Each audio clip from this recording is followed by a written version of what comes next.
마태복음 18장 1절 우리가 다 같이 읽겠습니다. 그때 제자들이 예수께 나와 가로되 천국에서는 누가 크니까?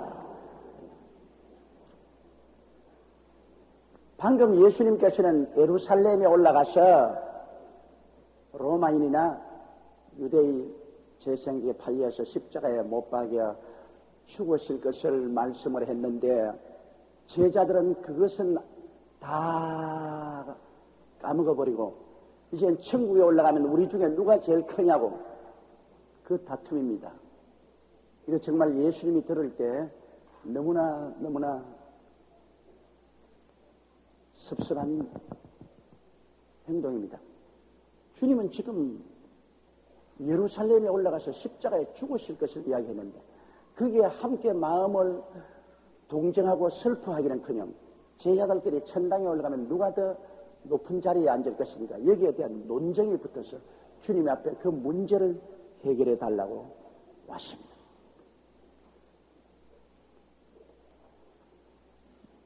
이 사람이 살면서 서로 짐을 함께 나누고 지는 것은 정말 중요합니다. 남편이 어려움을 당하고 수고할 때는 부인이 그 마음으로 동정을 하고 함께 짐을 져야 됩니다. 아내가 짐을 지고 있으면 남편도 그 아내와 함께 짐을 져줘야 돼요. 서로 이렇게 짐을 나누는 것이 인생을 함께 살고 기쁘게 살고 또 짐을 가볍게 짊어질 수 있습니다. 요사이 미국에는 출산을 할 때 꼭 남편이 같이 와서 부인 곁에서 출산을 하도록 그렇게 합니다. 왜 애들 만날 땐 똑같이 만들어 놓고 왜 낳을 땐 한 사람만 낳단 말이에요. 그러니까 부인이 출산할 때 남편도 그 곁에 가서 가운 입고 들어와서 함께 고생하라. 함께 고생을 하면은 출산한 부인의 마음속에 두려움도 많이 없어지고 힘도 생기고 그 다음에 남편이 아내에 대한 고마움도 더 크게 느끼게 됩니다. 이렇게 고생해서 자녀를 낳으니 얼마나 힘들겠냐. 고마운 마음을 함께 짐을 나누는 거지. 이게 마음으로 서로 동정을 하고 함께 짐을 나누어진다는 것은 참 중요한데 영어로는 엠파티라고 해서 감정유입이라고 합니다. 저 사람이 슬퍼하면 나도 그 슬픔으로 슬퍼하고 저 사람이 고생스러워하면 함께 고생스러워하고 기뻐하면 함께 기뻐하는 이건 굉장히 우리가 인생을 살아가는데 중요한 일입니다. 이것이 바로 한 가족을 이루게 되고 또 한 이웃을 이루게 되고 또 한 동포를 이루게 됩니다. 축구 시합 같은 데서 이기면 온 국민 전체가 자기가 이긴 것처럼 들떠서 야단 덥석을 하지 않습니까? 그러나 아시안 게임에서 태국에 축구를 치고 나면 우리 국민 전체가 다 이렇게 태국 사람들은 이 나라가 새로 세워진 것처럼 기뻐하고 즐거워요. 그게 서로 기쁨과 슬픔을 함께 나누는 것입니다. 제자들은 마땅히 예수님과 함께 슬픔을 나누어야 되었습니다. 예수님 마음이 굉장히 슬픕니다. 예루살렘에 올라가서 주님이 인류의 죄를 대신해서 죽을 것을 생각할 때 육신의 몸을 가진 이상 주님도 끔찍한 일이라고 생각하시고 너무나 괴로워하십니다. 예수님은 완전한 하나님이 완전한 사람으로 왔기 때문에 인간이 당하는 모든 고뇌와 고통을 다 당하시지 않습니다. 그러면 예수님과 3년 반 동안 같이 다닌 제자라면 예수 그리스도와 슬픔을 같이 해야죠. 그리스도가 그 큰 슬픔을 당할 것을 말씀했으면 제자들은 함께 그 말씀을 받아들여서 마음에 슬퍼하고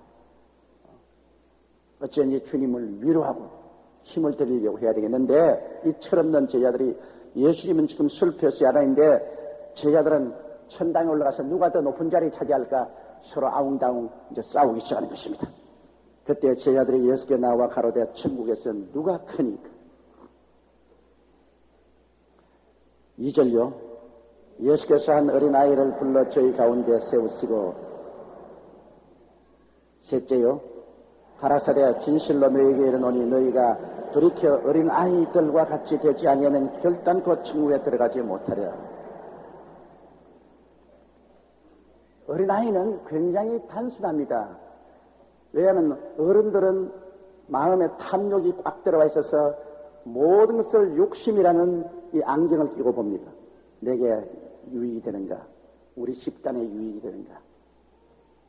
그래서 모두 다 어른이 되면은 점점점 마음속에 욕심이 자라는 것입니다. 그 욕심의 눈으로 보기 때문에 똑같은 것을 보아도 달리 보고 달리 이해를 합니다.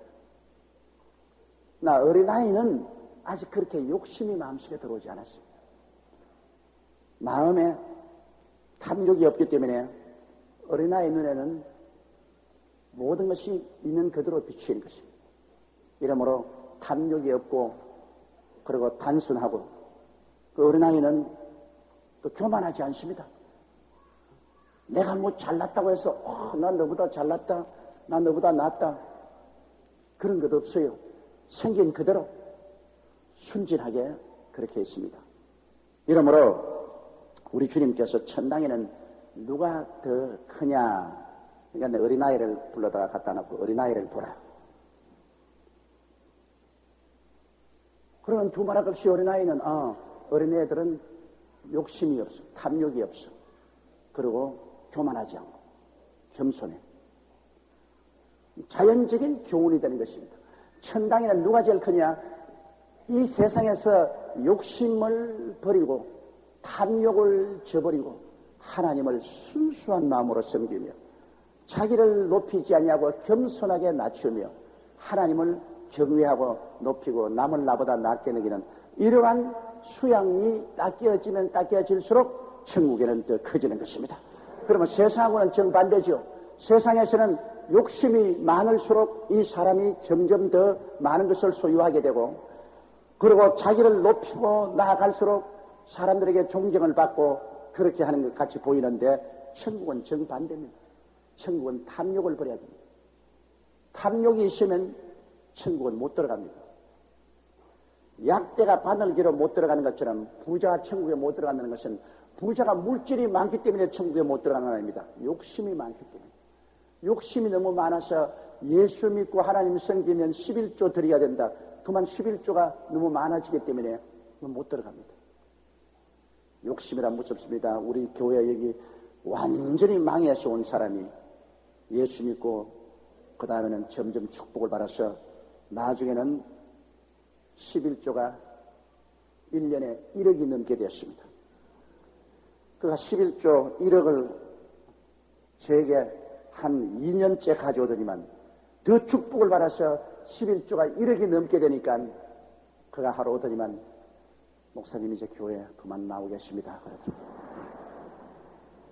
뭐 솔직한 말은 왜 그러냐 하니까 도저히 11조를 낼 수가 없습니다. 너무 손이 떨려가지고서. 내가 그랬습니다. 당신 거지가 되어 빈손 들고 들어왔을 때 하나님이 축복을 해주어서 11조 단 만원 10만원 낼 때 그때 얼마나 열심히 와서 기도했느냐. 이제 11조가 이제 한 달에 1000만원이 넘고 1억이 넘은데 더 하나님께 감사해야지. 그러니까 목사님 말씀은 그렇게 하시는데 이제 11조를 떼려면 손이 떨려요. 그러니까 여의도 순복음교회에서는 목사님이 내가 수입이 얼마인지를 다 알고 그동안 11조를 얼마 낸다는 건 다 알고 계시지 않아요? 적게는 내가 낼 수가 없고 그러니까 나를 몰라주는 다른 교회로 가겠습니다. 오늘 요번 21조로서 마지막입니다. 그러고 나갔습니다. 나 돌아선 그 뒷모습을 보고 사람이 저럴 수가 있느냐? 완전히 배가 망신해서 온 사람, 내가 얼마나 끌어안고 울고 불고 기도하고 인도를 해준 분인데 나중에 부자가 되니까 탐욕이 들어오니까 11조 적게 낼 교회로 찾아갔어요. 그래서 11조 적게 낸 교회로 찾아가서 얼마 있지 않다가 부부간에 이혼을 했습니다. 이혼하고 그 다음에는 잘못된 길로 걸어갔어요. 확 망해버렸습니다. 완전히 거지가 됐어요. 지금 어디 갔는지도 모르겠어요. 그러므로 욕심이란 얼마나 무섭습니까, 여러분? 부자가 천당에 못 들어가는 것은 약대가 바늘개로 못 들어가는 한 가지는 것은 부자가 마음이 부자가 되어서 탐욕이 들어왔기 때문에 그런 것입니다. 큰 부자이면서도 천당에 얼마나 들어간 사람이 있습니다. 그것은 탐욕 없이 사는 사람. 세상에 탐욕을 갖지 않고 하나님 주신 축복을 가지고 하나님 영광을 위해서 사는 사람들이 있습니다. 미국의 유명한 급여는 락커펠러 1세. 그는 어릴 때부터 11조를 드렸습니다. 그는 부모가 가난해서 교육도 많이 못 받고 그러면서도 수입이 있으면 꼭 11조를 틀림없이 드렸습니다. 얼마 정도 재산을 모아서 살만하게 되었을 때 사기를 당해서 폐광 광산을 돈을 다 때려 넣어서 샀습니다. 이는 돈 다 때려 넣어서 광산을 사고 보니 폐광이에요. 아무리 캐봐도 금이 안 나와. 그래가지고서 파산하게 되었어요. 자, 노동자들은 임금을 내놓으라고 막 아우성을 치고 완전히 이 사람은 이제는 뭐 거지도 견디지 못할 만한 그러한 더 큰 거지가 되었어요. 그래서 그는 하나님께 엎드려 기도했습니다. 하나님 아버지요, 나는 평생을 살면서 11조를 도둑질한 적이 없습니다. 하나님이 시킨 대로 11조 꼭 내고 내가 주님 중심으로 살았는데 내가 있는 돈 다 들여서 이 광산을 샀는데 이게 사기를 당했어요. 폐광이요. 금이 안 나와요. 하나님 아버지, 성경에 주님께서는 11조를 드리면 하늘 문을 열고 살 것이 없도록 부어주겠다고 하셨는데 왜 나는 이렇게 되었습니까? 폐광굴에서 막 엎드려 기도를 하니까 자꾸 마음속에 몇십 메다만 더 팔아. 몇십 메다만 더 팔아. 자꾸 하라 그럽니다. 그래서 에라이만 죽기 아니면 까무라치기다. 그렇게 하고서 그냥 빚을 내가지고서 몇십 메다를 더 파는데 금은 안 나오고 물이 탁 터지는데 막 금은 물줄기가 강물처럼 솟아나요. 뭐를 파헤치느냐? 석유광을 파헤친 것입니다. 금광을 샀는데 몇십 메다 들어가니까 석유광을 때렸어요. 미국 최대의 갑부가 되었습니다. 미국 최대의 갑부가 되었습니다. 그 하나님께서 그런 최대의 갑부가 되게 만들어 주셔도 이 사람 평생토록 그 많은 돈을 가지고 얼마나 많은 사회사업, 자선사업을 한지 몰라요. 이러므로 돈이 많다고 해서 부자가 아니라 마음의 부자가 되어가지고 탐욕이 들어오게 되면 얼마 돈 안 가지도 벌써 마음의 부자예요. 이러므로 탐심은 곧 우상숭배이기 때문에 천당에는 누가 크냐? 마음속에 탐심을 버리면 버릴수록 하늘나라에는 더 커지고 하나님의 은총은 더 크게 받게 되는 것입니다. 욕심이 잉태하면 죄를 낳고 죄가 장성하면 사망을 낳지 않습니까? 사실은 욕심이 여러분 이 세상에서는 마귀가 준 탐욕으로 그거 가지고 살지만은 하늘나라에는 믿음으로 하나님이 복을 주시지 욕심을 가진다고 복을 주는 것은 아닙니다. 하늘나라는 욕심을 버리면 버릴수록 더 복을 받게 되는 것입니다. 그리고 하나님만 의지하게 될수록 하나님이 더 복을 주는 것입니다. 또 하늘나라는 자기를 낮추면 낮출수록 더 복을 받습니다. 왜냐하면 은혜는 높은 데서 낮은 데로 흐르는 것입니다. 자기를 낮춰야 돼. 그런데 자기를 낮춘다는 것이 그 참 어른들은 힘이 듭니다. 언제나 자기를 높이고 적어도 내가 왜 먼저 인사해야 되냐, 내가 왜 먼저 허리를 굽혀야 되냐, 그렇게 자기 셀프 이미지를 높이는 사람들이 있습니다. 그래서 예수께서 어린아이를 불러 저희 가운데 세우시고 가라사대 진실로 너희에게 이르노니 너희가 돌이켜 어린아이들과 같이 되지 아니하면 결단코 천국에 들어가지 못한다.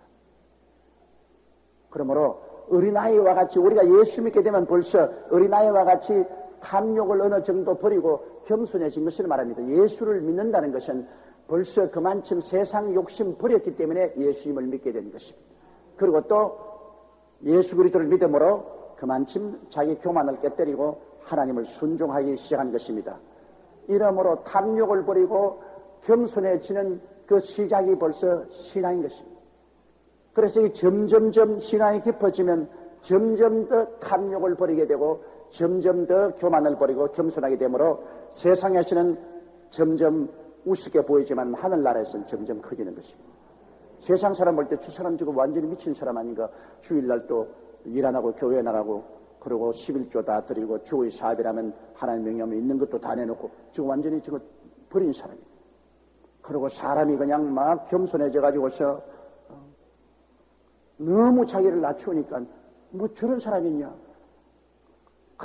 낮은 사람들도 형제같이 끌어안고 뭐 저런 사람이 있냐. 세상으로 볼 때는 점점 우습게 보이지만 하늘나라로서는 그때부터 점점 더 커지는 것입니다. 4절요. 그러므로 누구든지 이 어린아이와 같이 자기를 낮추는 그이가 천국의 큰 자니라. 어린아이는 뭐 스스로가 잘났다고 막 이렇게 되지 않잖아요. 어린아이는 뭐 자기 아직 초등학교나 중등, 고등, 대학을 나왔다, 대학원을 나왔다, 내가 사회 지위가 있다, 이것도 아니냐. 아무것도 없잖아요. 어린아이들은 해보놓습니다. 그러니 뭐 자랑할 것도 없어요. 니나 내나 다 빨가벗었나. 한 가지입니다. 겸손하죠. 자기가 세상에서 뭘 주렁주렁 벼슬 달아놓고 그걸 가지고서 이렇게 의시되지 않습니다. 하늘나라는 이와 같이 하나님 앞에서 의시되지 말고 순수하게 낮아지는 이런 사람을 하나님이 사랑하시는 것입니다. 하나님께서 교만한 자를 물리치시고 겸손한 자에게 은혜를 주시는 것입니다. 우리가 항상 하나님 앞에서 우리 자신을 낮추는 연습을 해야 되는 것입니다. 절대로 하나님 앞에서 자기를 높이거나 자기 자랑을 하지 말아야 됩니다. 왜냐하면 모든 것이 하나님께로부터 받은 것 아닙니까? 생명 자체도 하나님께로 받았고 내가 지혜와 지식을 얻었으면 지혜와 지식도 하나님께로부터 받은 것입니다. 안 받은 것이 하나도 없어요. 하나님께 받아놓고 왜 지가 만든 것처럼 자랑을 합니까? 하나님께 받은 것이니 오직 하나님께 겸비하게 내어서 감사하고 살아야지요. 하나님께 받은 것 가지고서 왜 자랑하게 됩니까? 자랑할 것 없어요. 하나님께서 많이 주시면 많이 주신 대로 감사하고 또 적게 주면 또 하나님께서는 적게 주었으니 감사하고.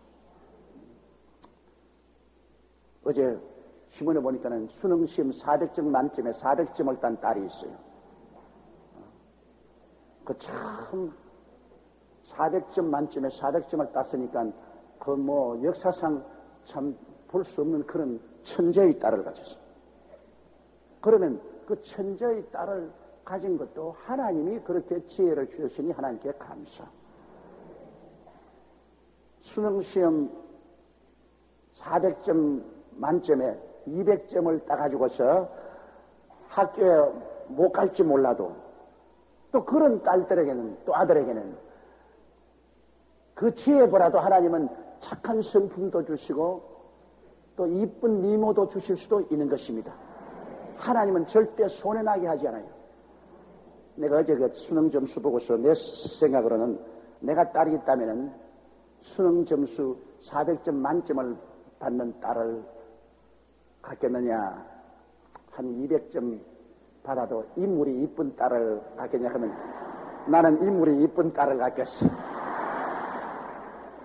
왜? 솔직한 말로 여자가 너무 똑똑하면 치어 먹지를 못해. 남자들이 겁을 내서 안 데리고 가는 겁니다. 내가 지금 새로 장가를 가더라도 수능 점수 400점 맞은 사람이면 나는 7길로 도망을 칠 것이다. 겁이 나서 어떻게 모셔요? 너무 똑똑하면. 좀 덜 똑똑해야 그래도 남편이 마음 놓고 실수를 하더라도 덜 똑똑하니까 용납을 해주고 그래야 같이 살지. 너무 똑똑하면 겁이 나서 못 살아요. 요사이 내가 살아보니까 똑똑한 사람이 겁이 나. 좀 돌똑똑똑똑하고 마음이 푸근한 사람이 좋아요. 상대의 실수도 끌어안아주고 상대가 잘못해도 잘못한 것도 몰라요. 안 똑똑하기 때문에 저게 잘못했는지 잘 모르고 우리 남편이 제일인가 보다, 우리 마누라가 제일인가 보다 그러고 사는 게 그게 좋더라고요. 살아보니까 보통 사람이 좋아. 살아보니까 지금까지 제가 60평생을 살아보니까 너무 잘난 사람도 좋지 않고 또 너무 못나도 안 되고 그저 보통 사람이 좋아. 그래서 하나님께서 보통 사람을 많이 만들어 놓았었어요. 너무 인물이 잘나도 인물 잘난 사람이 여러분 언제나 불행하지 않아요? 또 너무 추해도 안 좋고 보통 사람이 좋아. 그냥 쳐다보고 좋은지 안 좋은지 모르게 그저 덤덤하고 그러면서 서로 마음을 열어놓고 살면 이게 더 좋은 것이 아니겠습니까? 그러므로 우리들은 하나님께서는 결코 편벽되게 하지 않습니다. 지혜를 많이 주면 대개 인물이 못나고 또 인물이 잘난 사람에게는 또 지혜가 조금 모자라고 물질이 많은 사람에게는 대개 보면 또 건강이 모자라고 또 물질이 없는 사람은 없어서 못 먹고 건강하고 완전히 만족한 것은 없습니다. 다 밸런스가 잡혀 있는 것입니다. 그러므로 우리는 범사에 하나님께 감사하고 살면은 하나님이 모자란 것을 다 채워주면서 살아갈 수 있게 하는 것입니다. 인간이 모자라게 만든 것은 하나님을 의지하게 하려고 그렇게 하신 것입니다. 인간이 완전히 만족하면 하나님을 의지하지 않잖아요. 한 곳에 복을 주면 다른 곳에 복이 없어 그만큼 또 하나님을 의지해야 되게끔 만들어 놓는 것입니다. 이래서 하나님을 의지할 때 모자라는 것이 다 만족하게 될 수 있도록 이렇게 만든 것입니다. 가장 큰 축복이 하나님을 의지하고 사는 삶이 가장 큰 축복이 되는 것입니다. 5절요. 또 누구든지 내 이름으로 이런 어린아이 하나를 영접하면 곧 나를 영접하느니라. 우리 하나님을 영접하는 것자는 예수님을 영접할 때 하나님을 영접하지 않습니까? 예수님은 하나님이 우리와 같이 계신다. 그 이름이 임마누엘아닙니까? 임마누엘 예수님, 하나님이 같이 계신다. 그러므로 하나님이 어디 계시냐? 예수님 안에 계세요. 예수님이 바로 하나님의 주소인 것입니다. 하나님의 거하시는 번지요. 하나님이 함께 하시는데 예수님을 영접하는 것은 하나님 아버지를 영접하는 것입니다. 그러므로 예수님이 여러분 속에 계시면 하나님이 여러분 속에 계신 것입니다. 예수님을 저버리면 하나님을 저버립니다. 예수님과 함께 사는 사람은 하나님 아버지와 함께 사는 것입니다.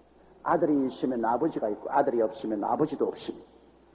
그러므로 오늘날 여러분 하나님을 다른 데서 찾을 필요가 없어요. 누구든지 주의 이름을 부르면 그곳에 하나님이 계신 것입니다. 바로 하나님은 예수님을 통해서 우리에게 오신 것입니다. 내가 곧 길이요 진리요 생명이니 나로 말미암지 않고는 아버지께로 올 자가 없나니라. 예수님 안에 하나님이 계시기 때문에 예수님 통하지 않고는 아버지를 만나볼 수 없어요. 예수는 하나님의 영광의 광채시여 그 본체의 형상입니다. 하나님은 바로 예수님 안에 계신 것입니다. 그러므로 예수님을 모신 우리들 속에는 하나님이 지금 같이 와 계시죠. 이러므로 오늘 우리 이 자리에 모인 이곳에 하나님이 와 계신 것은 우리가 예수님을 모시기 때문인 것입니다.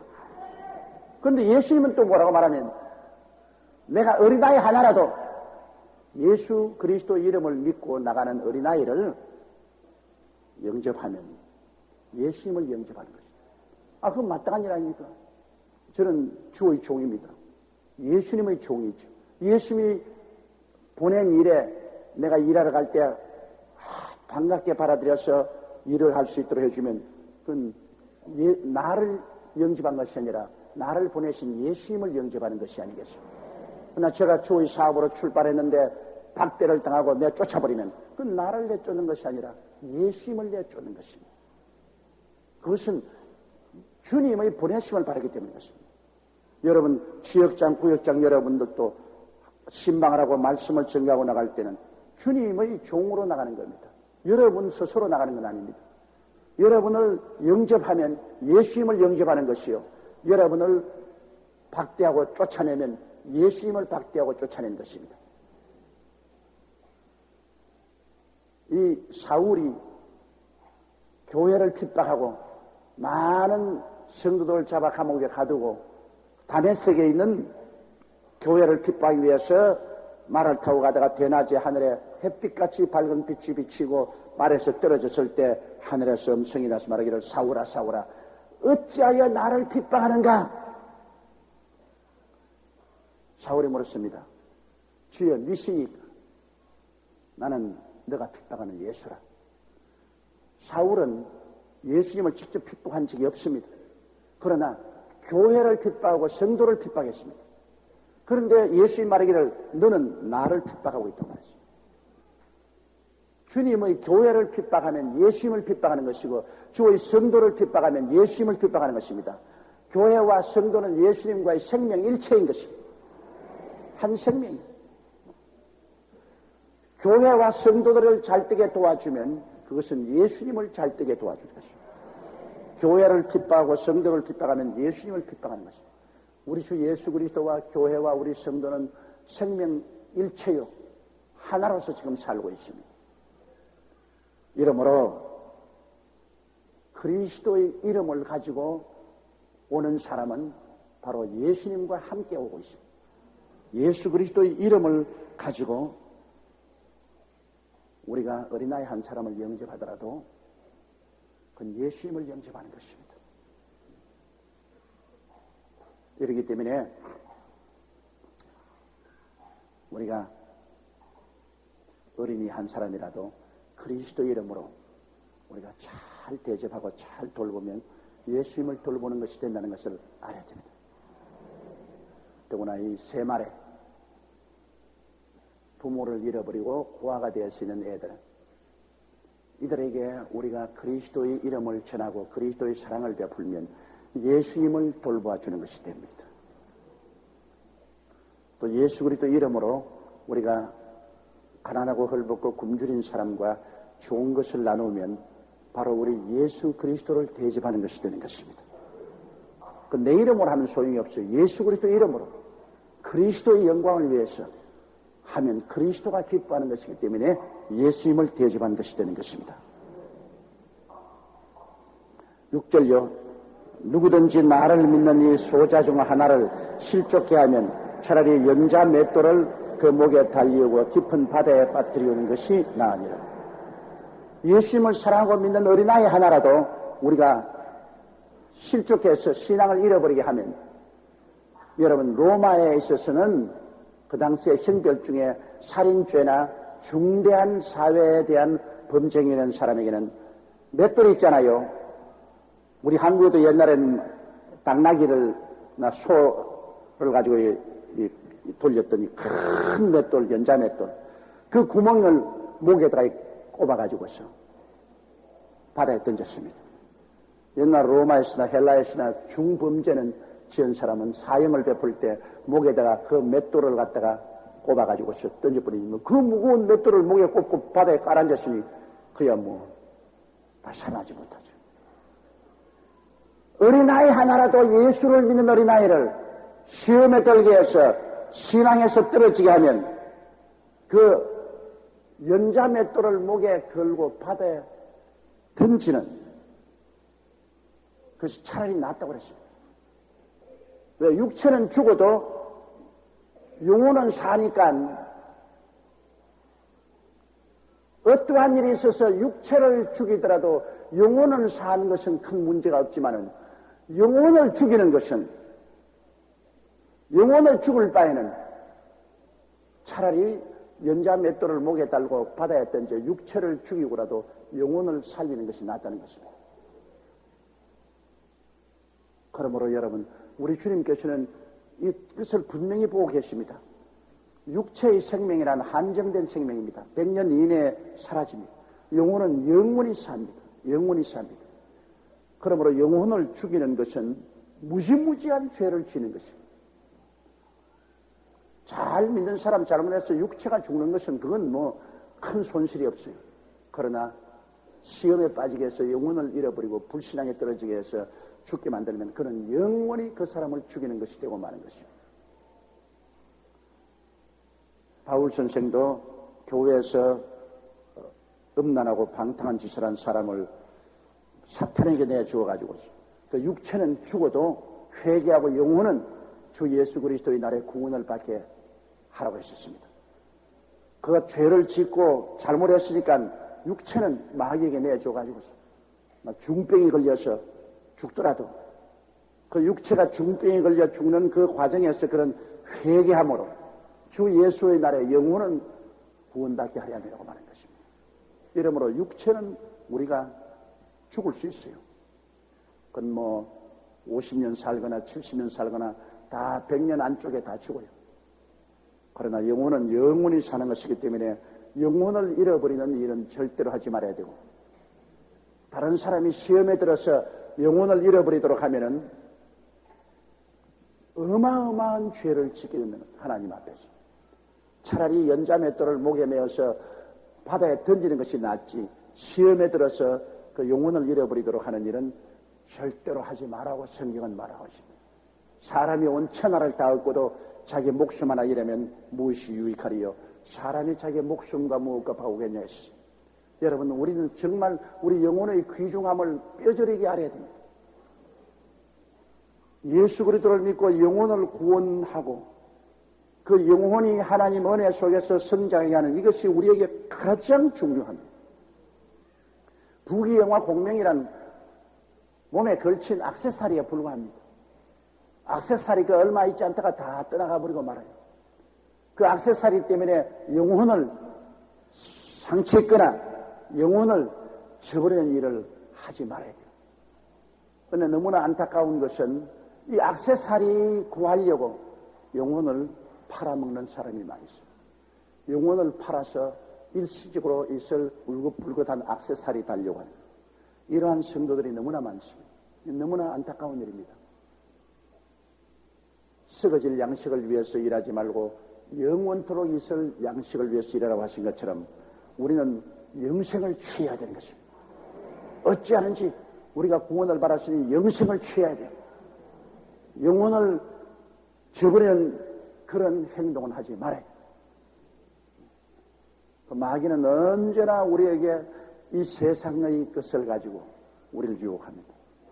세상이나 세상의 것을 가지고 유혹을 하고 영혼을 자꾸 생각하지 못하게 합니다. 구원과 영생의 문제는 생각하지 말고 차후에 생각해요. 지금 생각할 필요 없다. 너 아직 젊다. 그렇지가 않습니다. 우리는 어떠한 일이 있어도 마음을 다하고 뜻을 다하고 정성을 다하고 목숨을 다하여 주 하나님을 사랑하고 예수님을 섬기는 일에 등한해서는 결코 되지 않습니다. 7절요. 실족해 하는 이 일들이 있음을 인하여 세상에 화가 있도록 실족해 하는 일이 없을 수는 없으나 실족해 하는 그 사람에게는 화가 있다. 예수님 굉장히 현실적인, 우리가 세상에 살자니까 서로 여러 가지 이해상관에 부딪혀서 실족해 하는 일들이 많습니다. 그래서 세상에 화가 많다. 서로 속이고 사기치고 상처를 입히고 고통을 가하고 실족해 하는 일들이 많아요. 그리고 인간이 사는 이상은 죄와 마귀가 있는 세상에서 이런 일이 전혀 없다고는 볼 수 없어요. 그러나 종국적으로 남에게 실족해 하는 그 사람은 하나님께 화를 당하겠다고 말한 것입니다. 지금은 우리 교회 별로 그런 것이 없고 또 엄격히 금지하고 있지만 옛날에는 지역장, 구역장님들이 지역원이나 구역원들도 그래서 계를 했습니다. 신앙으로 모인 단체를 물질적인 이익을 도모하는 단체로 변화시켜서 계를 해서 갯돈을 잔뜩 모아가지고서 주랭랑을 쳐버립니다. 그거 한두 케이스가 아닙니다. 그냥 갯돈 잔뜩 모아가지고서 그냥 달아나버려요. 야간 도제. 그럼 거기 뭐 한 지역이나 구역이 풍지박산이 되버려요. 또 우리 교회 장로님 중에서 왜 열심히 섬기고 막 사람들에게 인기를 얻도록 신임을 얻도록 해가지고서 그 다음에는 막 빚을 갖다가 고슴도치 오이밭에 뒹구른 것처럼 빚을 다 어깨에 걸머쥐고 하루쯤에 김포비양을 장에 가서 출발해 떠나버려요. 그 장로의 이름으로 수많은 사람에게 빚을 지고 자기는 비행기 타고 외국으로 달아나버렸다. 그 이외에 수많은 사람이 실족해서 그만 낙심하고 신앙도 저버리고 세상으로 흘러가버린 사람이 있어요. 자, 인생이 사니까 이 수많은 사람들 가운데 이런 일이 정 없다고는 볼 수 없어요. 이런 일 때문에 많은 세상의 시험과 고통과 화가 다가오고 그러나 이렇게 한 사람 결코 하나님께 화를 당합니다. 남을 실족해 하고 난 다음 자기가 잘 먹고 잘 입고 잘 살고 천국 유유히 들어갈 줄로 생각하면 그건 너무나 큰 오해인 것입니다. 실족해 하는 일들이 있음을 인하여 세상에 화가 있도다. 실족해 하는 일이 없을 수는 없으나 실족해 하는 그 사람에게는 화가 있다. 그 사람은 금세와 내세에 화를 당합니다. 순진하게 예수를 믿고 하나님을 따르는 사람을 그 순진한 신앙을 잘못 이용해 가지고서 그 순수한 신앙을 짓밟는 그러한 일은 결코 하지 말아야 됩니다. 우리가 굉장히 조심을 해야 돼요. 8절요. 만일 내 손이나 내 발이 너를 범죄케 하거든 찍어버리라. 불구자나 절뚝발이로 영생에 들어가는 것이 두 손과 두 발을 가지고 영원한 불에 던지는 것보다 나으니라. 이것은 주님께서 이 범죄에 대한 엄한 경고를 하는 것입니다. 손이나 발이 범죄케 한다고 찍어버린다고 해서 여러분 그 사람이 범죄하는 것은 아닙니다. 이것은 범죄는 마음이 하는 것이죠. 손과 발은 도구에 불과한 것입니다. 그러나 손을 찍고 발을 찍는 그러한 마음의 각오를 가지고 이 세상과 세상에는 죄악을 따라가지 말라는 것입니다. 왜냐? 그 죄악을 따라가면 결국에 가서는 영혼을 잃어버리게 되는 것입니다. 범죄한다고 팔을 찍고 발을 찍는다고 해서 범죄하느냐 합니다. 옛날에 제가 신학이 다닐 때 보니까 목포에 있는 우리 순복음 교회 사랑하는 여집사님의 남편이 이 노름꾼인데요. 다 말아먹고 온 일가 친척까지 뭘 망하게 했어. 그렇게 해서 가족들이 모여가지고서 그 사람을 붙잡아가지고서 짝두에다가 이 열 손가락을 다 잘라버렸어요.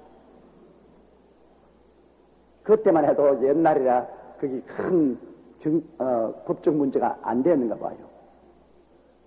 하도 노름을 하니까 이걸 잘라버렸어요. 짝두로.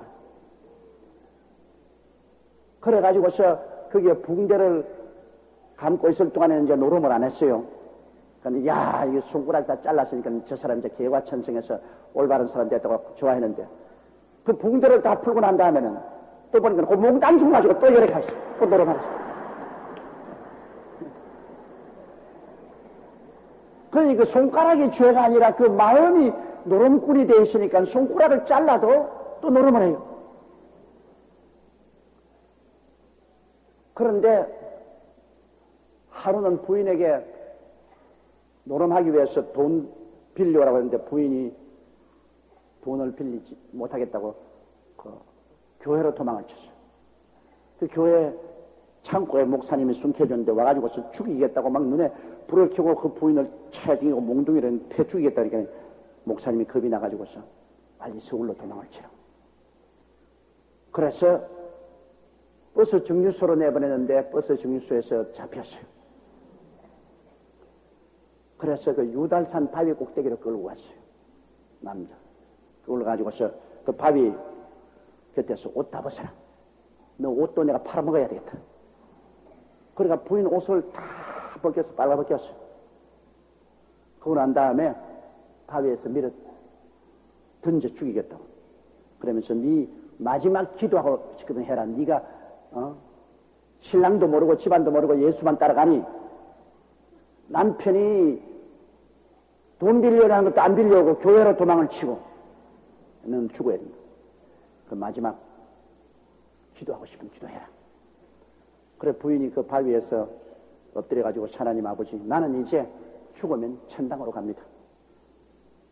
그러니 나는 아무 여한도 없고 더 좋은 나라에 가니 감사하지만은 저 양반 열 손가락을 짝두에다 잘리고도 그리고 또 노름방에 들어가서 노름을 하고 있으니 저 영혼이 이제 쉬 얼마 있지 않으면 영원한 불꽃 가운데 떨어질 것이니 하나님 같이 살아는 인연으로 너무나 불쌍하니 저 영혼을 구원하여 주시고 용서해 주시고 하나님 은혜를 달라고. 그렇게 기도를 하고 있으니까 뭐가 바삭거려 뒤에서 그 기도를 듣고 있다가 이 사람 자기도 마음에 갈등이 한없이 많거든요. 자기도 노름을 하지 않아야겠는데 그게 뭐 마귀에 잡혔으니 어찌할 수 없어. 그 부인을 죽이려고 하다가 부인 기도에 심히 마음의 갈등을 느끼고 아직 안 잘린 엄지손가락을 입으로 깨물었어요. 깨물었는데 막 돌아보니까 엄지손가락에 피가 꼴꼴. 그러면서 그 부인에게 그냥 오더니만 그 앞에 꿇어앉으면서 여보 날 좀 살려도 나도 할 수 없다. 나도 못 살겠다. 나도 노름을 안 하려고 그렇게 마음을 먹어도 이건 뭐 작심사흘도 안 가. 또다시 노름기가 들어오면 내가 미쳐버려. 내가 당신 여기까지 끌고 올 때는 꼭 죽이려고 했는데 당신 기도할 때 내가 마음이 또 달라졌어. 내 마음 나도 몰라. 그래 부인이 붙잡고서 그 자리에서 통곡을 하고 기도를 하고 옷을 도로 주워서 다 주워 입고 교회로 데리고 왔어요. 그래서 교회에서 정말 회개하고 자복하고 하나님이 그 마음속에 들어와서 이 사람에게 노름마귀가 떠나갔어요. 근데 내가 그 목포교회 부흥회를 갔는데 그게 헌금을 거두는 집사님이 손가락에는 요런 손가락을 가지고 와서 헌금을 거두고 그러고 막 찬송도 인도하고 그래서 나는 저분이 한센시 병은 즉 문둥병에 걸렸다가 나은가 보다 그렇게 생각을 하고 나중에 예배를 마치고 난 다음 그 뭉통된 손을 내가 손잡아 악수를 하고 어떻게 해서 이 열 손가락이 다 없어졌습니까? 지금 하는 이 이야기를 하더라고요. 하면서 목사님 마귀가 내 열 손가락을 다 빼앗아가고 나중에는 우리 마누라까지 빼앗아갈 뻔당했는데 내가 예수님을 구주로 모시고 주님이 나를 해방시켜 주셨어. 너무너무 그 몽땅 손가락을 들고서 주님께 감사를 하고 찬송을 하는지요. 거기서 내가 느낀 게 있습니다. 손가락 다 잘라도 마음이 안 변화되면 절대 회개하지 않아요. 마음이 문제입니다. 그리고 여기 예수님께서 말씀하는 것은 이처럼 음하게 말씀하는 것입니다. 만일 내 손이나 발이 너를 범죄케 하거든 찍어버려. 손이나 발이 범죄하지 않지요. 마음이 범죄하지요. 불구자나 쩔뚝발이로 영생에 들어가는 것이 두 손과 두 발을 가지고 영원한 불에 던지는 것보다 나으니라. 이 말은 무슨 말이냐 하면은 차라리 이 땅에서 불구자가 되어서 살면서라도 죄 짓지 않고 주님 잘 믿고 사는 것이 사지가 멀쩡하여 예수 안 믿고 살다가 지옥불에 떨어진 것보다 낫다는 것입니다. 세상에 불구자가 되어도 천당에는 불구자가 안 되니까 구원을 받아 천국 들어가는 것이 사지가 멀쩡하게 살면서 주님 거기 가고 살다가 지옥불에 떨어진 것보다 훨씬 낫다. 참말이죠. 훨씬 낫죠. 이 세상에 사지가 멀쩡하고 사는 건 얼마 삽니까? 100년도 못 살잖아요. 이 세상에 아무리 불구자라도 그 불구는 100년 이내로 불구는 끝나는 겁니다. 주님 나라에 들어가면 불구가 없습니다. 장님, 김어거리, 벙어리, 불구자 없는 것입니다. 다 사지가 멀쩡한 영체로서 부활하기 때문인 것입니다.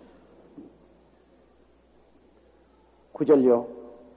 만일 내 눈이 너를 범죄케 하거든 떼어내버리라. 한 눈으로 영생에 들어가는 것이 두 눈을 가지고 지옥불에 던지는 것보다 나으니라. 두 눈 뚜렷이 뜨고 다니면서 범죄의 지옥 들어가는 보라는 차라리 애꾸눈이 되더라도 범죄하는 것을 버리고 주님 섬기며 살다가 천국 들어가는 것이 낫다. 이 말은 주님께서 굉장히 엄하게 죄가 결국 우리를 파멸시킨다는 것을 경고하는 것입니다. 팔, 다리를 벤다고 해서 죄 안 지는 것 아니고 눈알 하나 뽑아버린다고 해서 죄 안 지는 것 아닙니다. 그러나 주님이 여기 말씀하는 것은 그럴 정도로 엄하게 차라리 팔을 잘라버리고 다리를 잘라버리고 눈알을 뽑는 한이 있더라도 세상과 세상 죄악을 따라 살다가 지옥 가지 말고 불구자가 되어서라도 천당 들어가는 것이 낫다는 것을 주님이 말씀한 것입니다. 여기에서 주님이 크게 대조해서 설명하는 것은 세상에 아무리 부귀 영화 공명이 좋고 하더라도 세상 죄에 빠져서 죽으면 아무 이익이 없고 영원한 불꽃 속에 들어가서 옛날 세상에 좋았던 것은 꿈에 번쩍 잊어버리고 그 영원히 계실 수 있는 고통 속에 몸부림치게 된다는 것입니다. 이렇게 주님께서는 하늘나라의 영원한 생명을 얻는 것이 세상에 잠시 낙을 누리는 것보다 너무나 중요하기 때문에 세상 것을 버리더라도 천당을 취하라는 것입니다. 세상 것을 잃을지라도 천국을 취하라. 사지백체를 잃을지라도 천국을 취하라.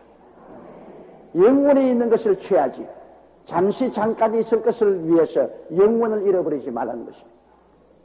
이 주님 굉장히 강한 경고의 말씀인 것입니다.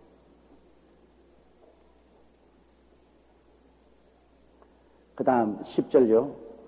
삼가의 소자 중에 하나도 없인 여기지 말라. 너희에게 말하니 저희 천사들이 하늘에 계신 내 아버지의 얼굴을 항상 배웁느니라.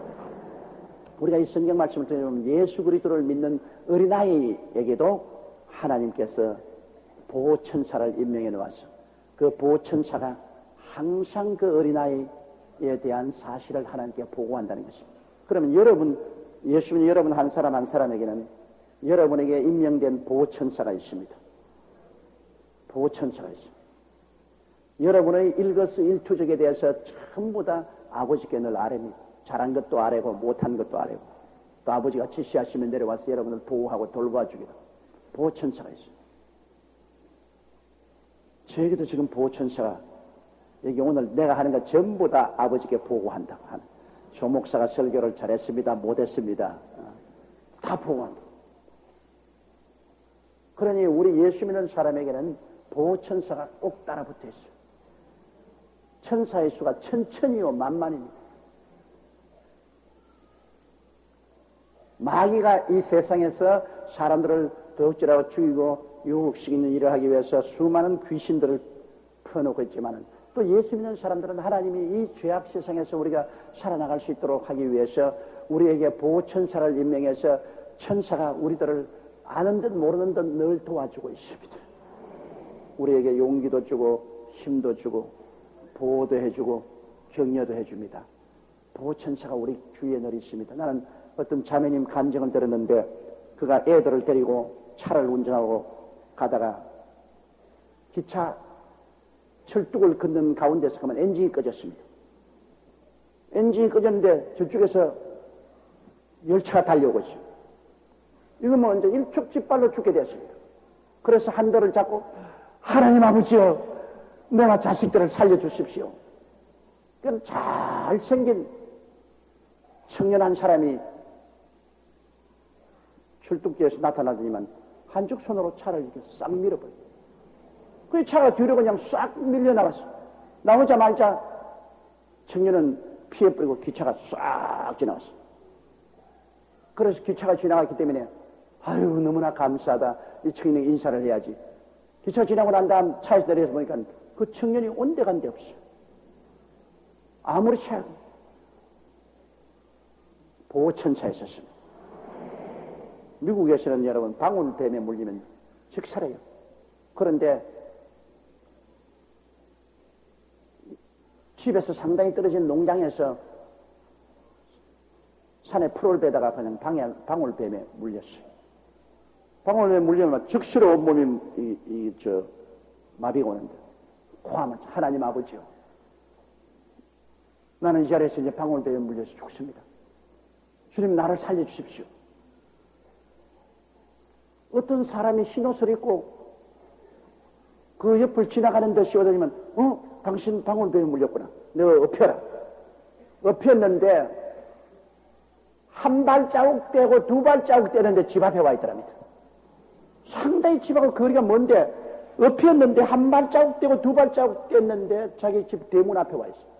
그래서 초인종을 눌러서 빨리 식구들 나오라 그래서 그 손님은 거기 갔다가 내려놓고 난 다음 빨리 치료하라 하면서 사라져버려. 그래 앰뷸런스를 불러가지고 병원에 가가지고 치료받고서 건강을 회복했어. 그것도 보호천사가 함께 해준 것입니다. 또 한 가지 내가 이야기를 읽어봤는데, 어머니가 어린아이 데리고서 정원에 있었는데, 그 다음 어린이를 차지 없어요. 그래서 막 기도를 하고 애 이름을 부르고 보니까 부르의 장에 빠져가 벌써 밑에 깔아앉아 있어요. 그래서 그 어린아이를 빨리 끌어내가지고서 막 인공호흡을 시키고 그리고 병원에 들어가서 참 기적적으로 얘가 살아났어요. 그런데 걔는 아무것도 아닌 것처럼 묻지도 않는데, 아, 엄마, 그 물 밑에 내 빠져가 들어누웠는데 신사가 아주 좋은 아저씨가 거기 나하고 같이 있었어. 좋은 아저씨가 같이 있어 나에게 자꾸 힘을 주고 능력을 주고. 그런데 엄마가 날 건질 때 아저씨는 어디 갔어? 그 아저씨 어디 갔어? 그러더랍니다. 그래서 야, 그 아저씨 없었는데. 아니야, 내 물 밑에 있을 때 그 아저씨 늘 나하고 같이 있었어. 물 밑에서.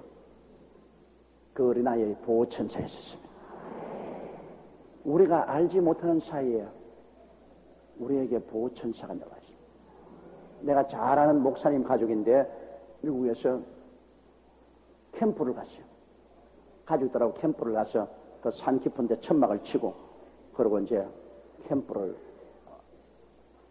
하면서 저녁 식사를 준비하고 있는데, 아, 갑자기 오토바이 소리가 요란하게 나더니 깡패들이 오토바이를 타고 한 11명이 쫙 둘러서는, 이 자식 잘 만났다. 너 오늘 우리 손에서 죽어봐라. 이러면서 그 깡패들이 모조리 다 칼을 뽑고 난 다음 그와 그 아내와 자식들이 있는데 그냥 다고들합니다. 그 목사님이 뭐 기가 막혀 이거 뭐 어디 의지할 데가 없어. 그래서 큰 소리로 하나님 아버지 우리를 살려주십시오. 그러니까 그저 깡패 한 놈이 눈을 크게 뜨면서 손을 가르치면서 주 양반은 누구야 저거?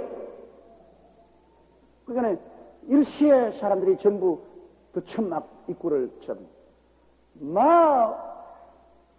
오토바이를 타야니 전부 걸어만 날 살리라고 그냥 타라. 그런데 그 목사님은 아무것도 못 봤어.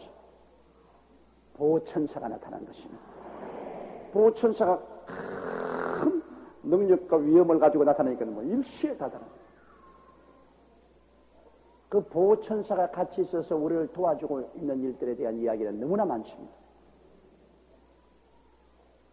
어떠한 사람은 자기 보호천사를 꿈에 보기도 하고 환상 가운데 보기도 하고 실제로 또 만나보기도 합니다.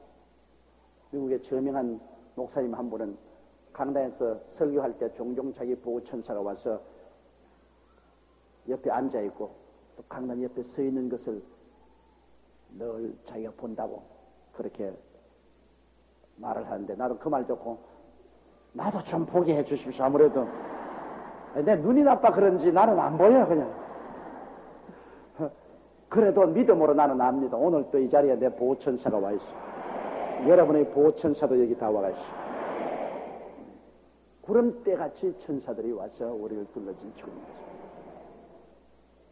이러므로 우리의 모든 삶을 이 보호천사가 전부 관찰하고 그리고 우리들을 경고하고 붙들어주고 있는 것입니다. 우리는 결코 외롭지 않습니다. 이 보호천사는 하나님의 성령의 지시를 통해서 끊임없이 우리와 함께 일하고 있는 것입니다. 여러분께서 그러므로 어떤 위기를 당해도 여러분 곁에 눈에 안 보이는 보호천사가 있다는 것을 잊지 마시기 바랍니다. 우리는 천사 보고 기도는 하지 않습니다. 왜냐하면 천사는 하나님의 종으로서 우리를 도우라고 보낸 분이기 때문에 우리가 천사 보고 경배하거나 천사에게 기도하지는 않습니다. 천사는 우리와 똑같이 하나님의 피조물입니다. 우리는 오직 성부, 성자, 성신, 삼위일체 하나님께만 기도하는 것입니다.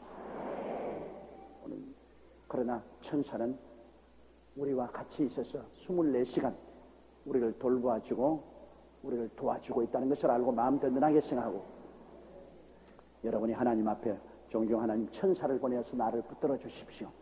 천사를 보내서 나를 보호해 주십시오. 그런 기도는 할 수 있고 또 그 기도가 응답된다는 것을 우리가 믿어야 될 것입니다. 12절요. 너희 생각에는 어떻게 했느냐? 만일 어떤 사람이 양 100마리가 있는데 그 중에 하나가 길을 잃으면 그 99마리를 산에 두고 가서 길 잃은 양을 찾지 않겠느냐? 예수님 당시에는 그 다 유목민족인 이스라엘 민족이기 때문에 이 양치기를 많이 하지 않습니까? 양을 많이 칩니다. 그런데 양을 치고 난 다음엔 저녁에는 양 우리에서 목자가 다 양을 한 마리 두 마리 헤아려서 우리로 모아드리지 않습니까? 그런데 너희 생각은 어떻게 하느냐? 양 100마리 중에 99마리는 우리에 들어와 있는데 한 마리를 잃어버렸다. 그럼 잃어버린 것 그대로 내버려 놓겠느냐는 것입니다.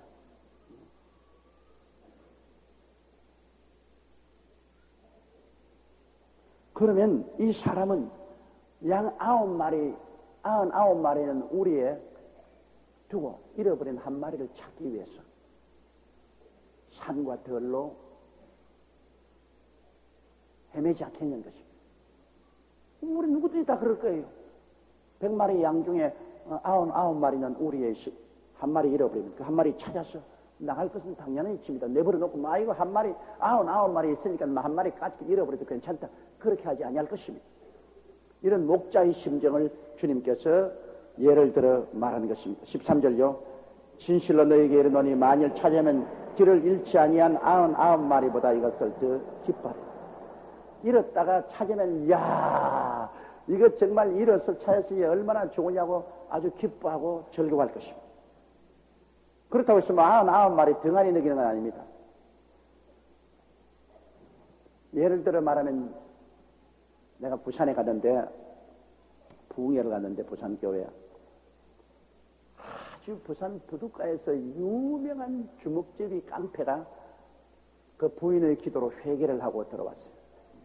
그 부흥회를 하는데 뭐 온 교회가 발칵 뒤집었어요. 그렇게 교회 열심히 나오는 장로 안수집사, 권사, 집사, 평신들이 다 있는데 그 사람들 말 안 하고 이 깡패가 막 영웅이 돼가지고서 부흥회 때마다 시간마다 앞에 나와가지고서 간증을 하고 그 못 부르는 찬송을 내리 불러 제끼고 영웅이 됐습니다. 그런데 어떤 분이 내게 와서 불평을 말해요. 내가 또 부흥사로 갔는데 목사님 이렇게 교회 우리들은 다 죄도 안 짓고 열심히 교회를 섬기고 잘 하나님 믿고 왔는데 우리 보고는 저렇게 칭찬도 하는 사람도 없고 누가 저렇게 환영도 하는데 저 손똥깡패 지금 부산 부두에서는 저놈이라는 모르는 놈이 없는데 그렇게 협박하고 공갈하고 깡패라고 늘 마누라 두들기고 부모를 때리고 하는 이 못된 놈이 회개에 왔다고 해서 온 교회가 두들고 야단이 이거 너무 불공평하지 않습니까? 그럼 우리도 유명해지기 위해서 깡패 좀 해야 안 되겠습니까? 잘 믿고 조용하게 오면 별로 사람 취급하는데 저렇게 못된 놈 돌아오니까 저렇게 환영을 하니 지금 어떻습니까? 비정상적이 아닙니까? 그때 제가 한 말이 있습니다. 하도 못된 놈이 잃어버렸다가 한 놈 돌아오니까 그게 고마워서 하는 것이지만 하늘에 상급은 없습니다. 당신같이 열심히 조용하게 이름도 없이 빛도 없이 교회를 열심히 나오고 주님을 섬기는 이 분들은 전부 하늘에서 그것을 기록해서 당신 하늘에서 상급이 큰 거예요. 저 사람은 99마리 잃어버리지 않은 양이 아니고 잃어버린 한 마리 양이 완전히 일이나 사자에게 찢길 것이 돌아왔으니까 그 때문에 일시적으로 기뻐하고 즐거워하죠. 그러나 그것이 99마리 양보다 더 중요하다는 것은 아닙니다. 저 사람도 저렇게 하다가 얼마 있지 않으면 조용해집니다. 저 사람도 99마리 양 속에 들어가서 이제 그런 인기는 사라져버리고 다음에 또 잃어버리는 양 들어오면 또 그게 또 야단 덥석입니다. 섭섭하게 생각하지 마십시오. 사실 그렇습니다, 여러분. 열심으로 죄짓지 않고 젊을 때부터 하나님을 잘 섬기고 교회를 잘 받들은 그 사람이 훨씬 하늘나라나 교회에 더 귀중하고 좋은 것입니다. 반사회적이고 반교회적으로 나쁜 짓만 하다가 회개하고 돌아왔다고 해서 막 교회가 떨썩하게 그것을 받드는 것은 일시적인 것입니다. 그것은 그렇게 마귀의 종이 되었다가 하나님께로 돌아오니까 기뻐서 그렇습니다. 잃어버린 한 마리 양을 찾았으므로 기뻐서 그렇죠. 항상 그 사람을 그렇게 치게 올리는 것은 아닌 것입니다. 저도 우리 교회 목회하면서 한국에 이름 있는 깡패 두목 둘이나 내가 전도해서 우리 교회를 받아들이고 또 교회에서 특별 대우도 내가 해준 적이 있습니다. 그 때문에 내가 공격을 많이 받았어요. 우리 교회 우리 목사님들 그렇고 재직들도 그렇고 어떻게 깡패 두목을 목사님이 데려다가 그냥 대강당에서 결혼 예식도 베풀어주고 그렇게 하느냐. 그럴 수가 있느냐. 그에 반대해서 그때 내가 한 말이 있습니다. 탕자가 돌아올 때 이 내 아들은 죽었다가 살아났으며 잃었다가 얻은 것이 기뻐함에 마땅하다. 타락하지 않은 맏아들이 와서 나는 이거 뭡니까? 나는 내내 아버지를 섬겨 열심히 일했는데 나는 이거 뭡니까? 동생은 아버지 재산 가지고 가서 창기와 다 먹어 치워버리고 이제 빈손 들고 병들어 들어오니 아버지가 그를 환영하여 살찐 송아지를 잡았나이. 그때 아버지가 얘야 너는 나하고 같이 있으므로 내 것이 다 내 것이다. 그러나 내 동생은 죽었다가 살아났으며 잃었다가 얻었으니 살찐 송아지 한 마리 잡는 것 그 마땅한 일 아닌가. 함께 와서 즐기자. 그것은 뭐냐? 잃었다가 얻었으며 죽었다가 살아났기 때문에 너무 기뻐해서 송아지 한 마리 잡은 겁니다. 그러나 잃지도 않고 죽지도 않고 늘 부모와 같이 있은 사람에게는 부모가 있는 것 다 네 것이라 하십니다. 내가 가진 것은 다 내 것이다. 그러나 돌아온 그 사람에게 다 주지는 그건 송아지 한 마리밖에 안 줬어요. 다 안 주는 겁니다. 여러분 이름도 없이 빛도 없이 착실히 주를 섬기는 그 사람에게 주님께서 모든 것을 맡기십니다. 마귀의 자식 됐다 돌아오면 돌아왔기 때문에 일시적으로 기뻐하고 즐거워하는 것이지 그 양 아홉 마리보다도 더 즐거워하는 것은 결코 아닌 것입니다. 일시적인 것입니다. 그래서 뜨거운 사랑으로 환영해서 그리스도의 가족의 회원이 되게 만들기 위해서 그렇게 하는 것입니다. 그 사람이 특별히 가치가 있고 이뻐서 그렇게 하는 것은 아닌 것입니다. 자, 14절요. 이와 같이 이 소자 중에 하나라도 잃어지는 것은 하늘에 계신 너희 아버지의 뜻이 아닙니다. 어린 애기, 어린 아이 한 사람이라도 그 영혼을 잃어버리는 것은 하나님의 뜻이 아닙니다. 실제로 하나님은 모든 사람이 다 구원받기를 원하지만은 모든 사람이 다 하나님을 안 따를 것을 하나님은 이미 알고 계십니다. 하나님은 예정한다고 그랬습니다. 미리 알기 때문에 벌써 구원 안 받을 사람은 주님께서 버리시고 구원받을 사람은 이미 정해놓은 것입니다. 벌써 봐서 압니다. 들성나무는 떡잎부터 안다고 하나님은 속을 꿰뚫어 보시는데 하나님 보시면 다 알죠. 저는 구원받을 사람이고 저는 구원 못 받을 사람이고 이미 하나님 알고 계신 거죠. 그러므로 아예 아무리 해도 구원 못 받을 것은 하나님이 이미 버리버려요. 구원받을 수 있는 가능한 사람은 주님께서 택하셔서 부르신 것입니다. 그러나 이미 주님이 부르신 자도 하나님을 스스로 반격하고 나가면 그거는 잃어버리죠. 이러므로 이미 구원받은 사람도 하나님이 자꾸 경고하는 것은 구원을 받고 난 다음에도 잃어버릴 수 있는 가능성이 있다는 것입니다.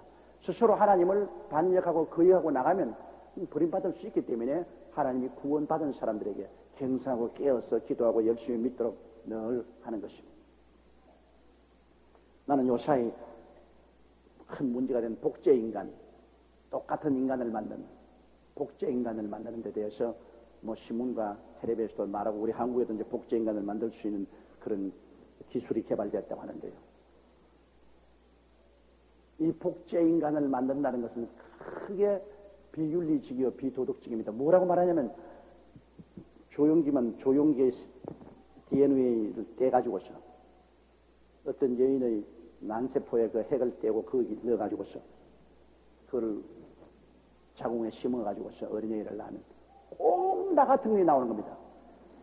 막 100% 나 같은 걸 닮은 걸 낳아요. 낳으면 그 다음에 내가 이제 그 왜 그러냐니까 그렇게 사람을 복제해놓고 그 다음에 간이 나쁘면 그 사람 간을 떼서 내가 쓴다는 겁니다.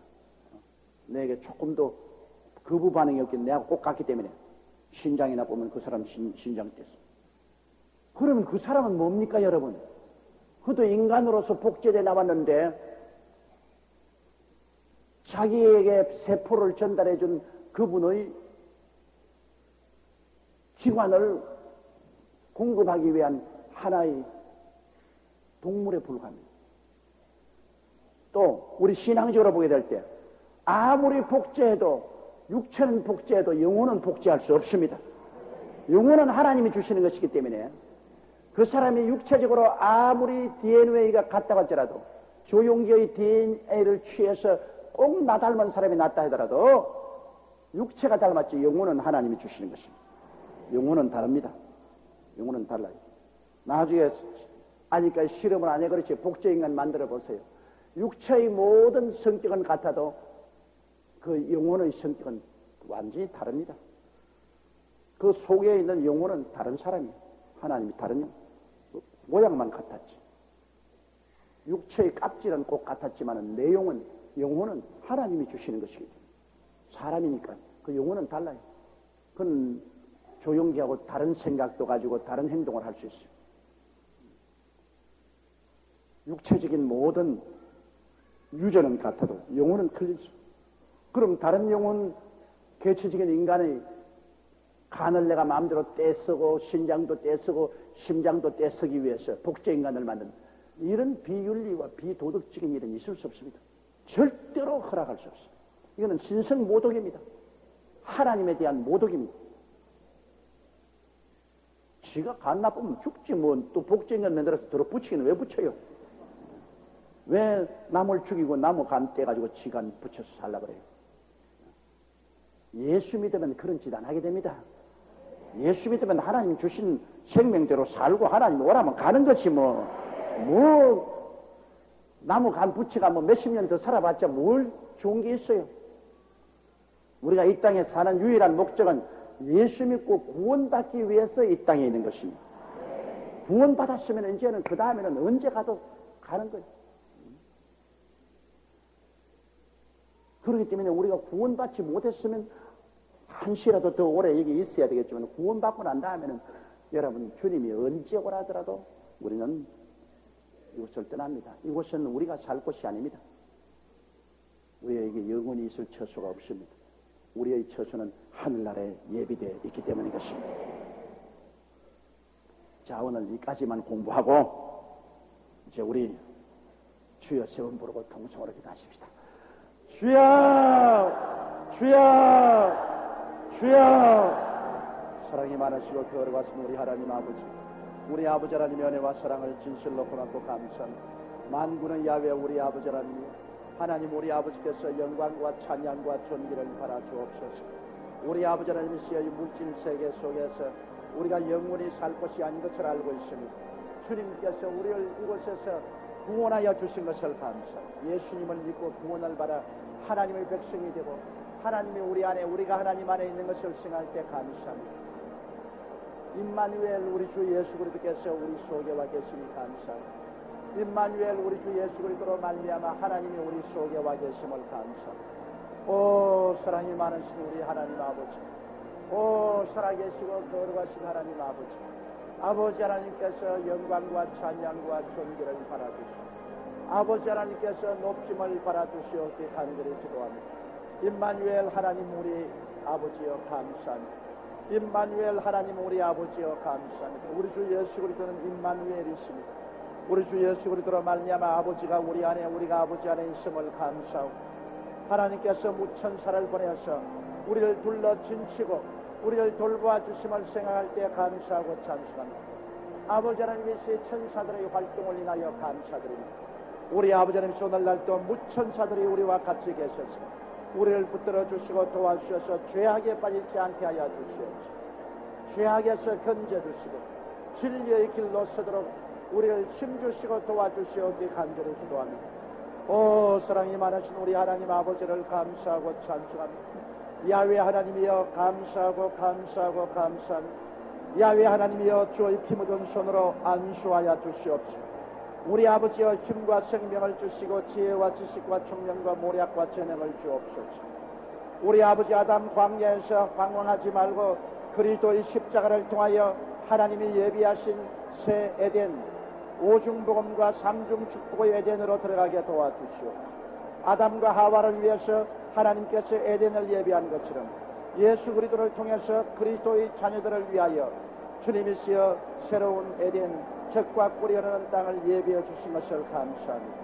우리 아버지 하나님이시여 예수 이름으로 감사하고 예수 이름으로 찬송합니다. 예수 그리스도 이름으로 용서와 의의 땅에 들어가서 살게 하옵소서. 예수님 안에서 아버지 하나님이시여 천국과 성령 충만한 땅에 들어가서 살게 하옵소서.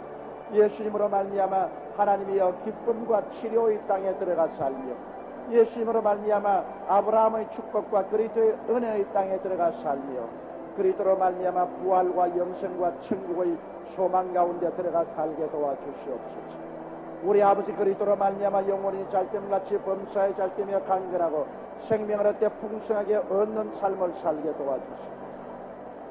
우리 아버지 하나님이시 우리 주 예수 그리스도로 말미암아 기적을 체험하며 살게 도와주시옵소서.